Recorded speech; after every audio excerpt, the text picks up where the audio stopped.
Iya. Ini ada komen yang lucu nih, Man. Ada satu kopi, ada Apa? yang komen kopi, gue nggak sebut berani ya, kopi something, kopi legend Pontianak, malah nggak pakai baju Bang yang nyeduhin. Oke. Tapi customer-nya tetap banyak yang datengin. Gimana tuh Bang tanggapannya? Oke.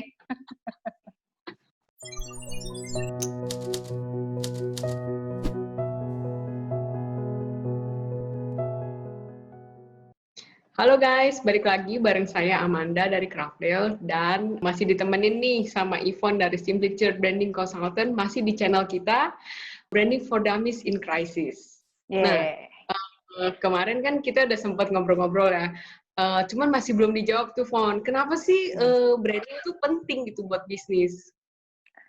Oke, jadi kemarin dibahas secara general ya. Oke, sekarang mungkin gue bisa jelasin lebih detail. Jadi ada 3 hal sih yang utama kenapa branding itu penting buat bisnis. Oke, yang pertama untuk membedakan bisnis kita dengan yang lain. Jadi misalnya kita mau jual produk fashion, kan semua banyak banget brand fashion tuh banyak banget ya. Jadi gimana supaya kita bisa tampil beda? Ya jawabannya dengan branding. Jadi cara promosi kita harus dibikin berbeda sesuai sama target market kita. Jadi kita harus tahu dulu nih calon customer kita itu siapa. Terus hal-hal apa saja yang membuat mereka itu bisa membeli. Nah, itu disebutnya strategi branding. Nanti kita bisa bahas di sesi video-video berikutnya deh, strateginya lebih detail ya. Oke. Kenapa branding penting buat bisnis? Yang hal yang kedua, supaya customer itu bisa setia sama produk atau service yang kita tawarin. Jadi mereka tuh ada keyakinan bahwa ada konsistensi dalam hal pelayanan, dalam hal kualitas produk, itu ada selalu konsisten dengan branding ini. Dan kayak misalnya contoh, kenapa orang suka banget sama body shop?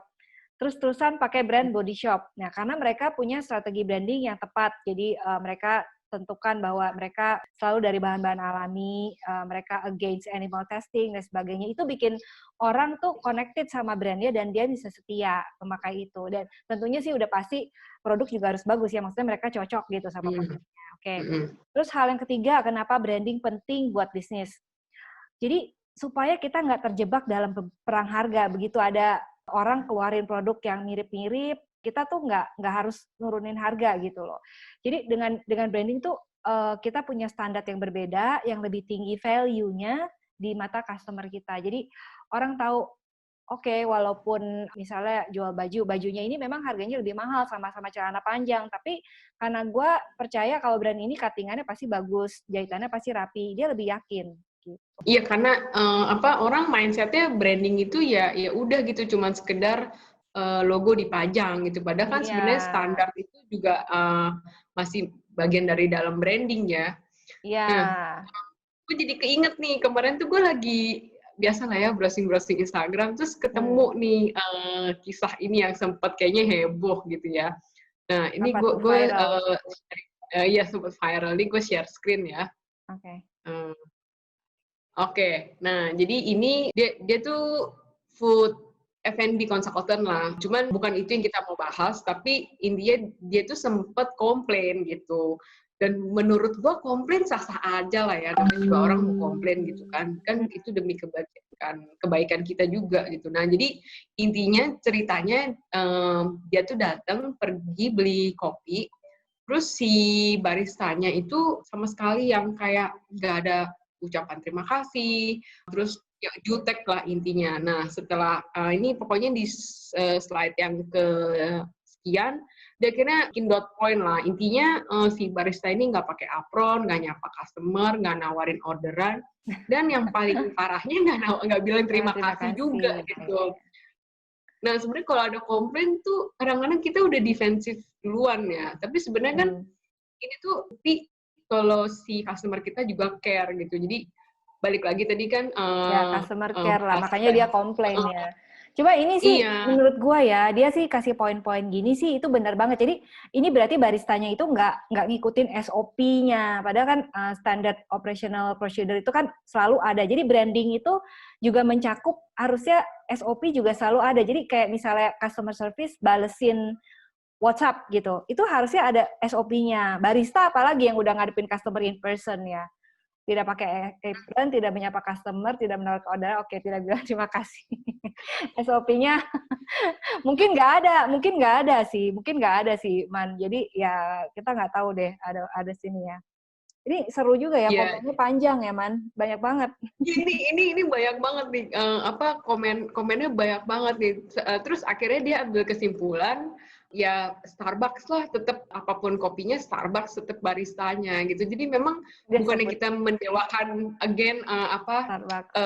Starbucks ya, tapi memang mereka tuh punya sistem yang bagus yang kayaknya kita perlu ya ATM lah ya, mati tiru modifikasi gitu kalau emang bisa bagus dan meningkatkan performa perusahaan kita, why not gitu kan. Ini dia sebut sih, jadi ciri khas yang penting tuh tamu datang selalu disapa, mau seramai apapun atau pas tidak ramai selalu disapa. Kedua, selalu mengenakan apron. Ketiga, selalu menawarkan menu atau minuman. Ketiga, ketika pelanggan lagi diam sejenak untuk order. Dan keempat, selalu mengucapkan terima kasih. Ya, it's a good thing ya. It's a good thing, SOP selalu harus ada kayak gitu. Iya, dan positifnya juga kan jadi barista itu kayak key point-nya lah di dalam sebuah coffee shop gitu. Jadi itu yang bikin orang tuh kayak merasa welcome, dan repeat ordernya itu sebenarnya nggak cuma sekedar rasa kopinya, tapi baristanya itu juga jadi faktor besar lah untuk bikin orang tuh keep Balik coming lagi. back gitu. Benar. Iya. Ini ada komen yang lucu nih, Man. Ada satu kopi, ada yang komen kopi, gue nggak sebut brandnya ya, kopi something, kopi legend Pontianak, malah nggak pakai baju Bang yang nyeduhin. Oke. Tapi customer-nya tetap banyak yang datengin. Gimana tuh Bang tanggapannya? Oke. Nah ya kan banyak aja lah orang bilang, itu buktinya nggak pakai SOP, nggak pakai embel-embel, nggak pakai seragam, rame aja tuh gitu kan. Gimana tuh? Oke. Ya sebenarnya kalau yang lokal kayak gitu ya, dia mau duplikasinya juga susah ya. Istilahnya itu bukan nilai universal, istilahnya bukan, ya kalau orang lu datang ke coffee shop, terus baristanya yang bikin kopinya nggak pakai baju, terus dia pegang bagian tubuh dia yang mana, terus pegang gelas kopi lu, pasti kan maksudnya geli lah ya. Itu bukan standar universal lah yang maksudnya ya kebersihan udah gitu, etika juga itu kan bukan value yang universal. Yang kita mau adalah standar yang berlaku secara universal internasional lah. Atau ya sebenarnya sih kalau memang ya ada juga sih ya misalnya mau sengaja justru bikin strategi marketingnya itu justru baristanya nggak pada pakai baju, semuanya topless gitu. Ya boleh-boleh aja, sah-sah aja kalau misalnya mau bikin kayak gitu sebagai justru strategi brandingnya kayak gitu, boleh. Tapi ya harus konsisten, jadi semuanya kayak gitu.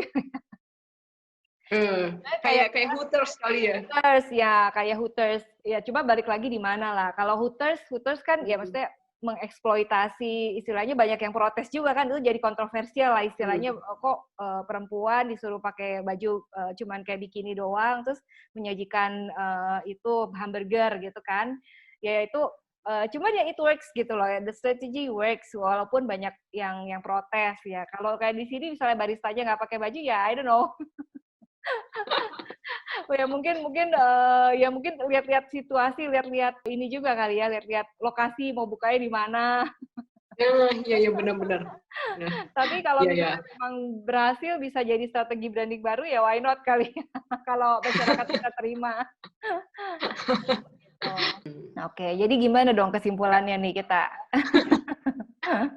Oke, gue ambil kesimpulan nih ya. Jadinya kita punya pilihan sih. Bisnis kita mau kecil, yang mungkin sekarang berhasil, atau maksudnya zaman tuh berubah terus lah.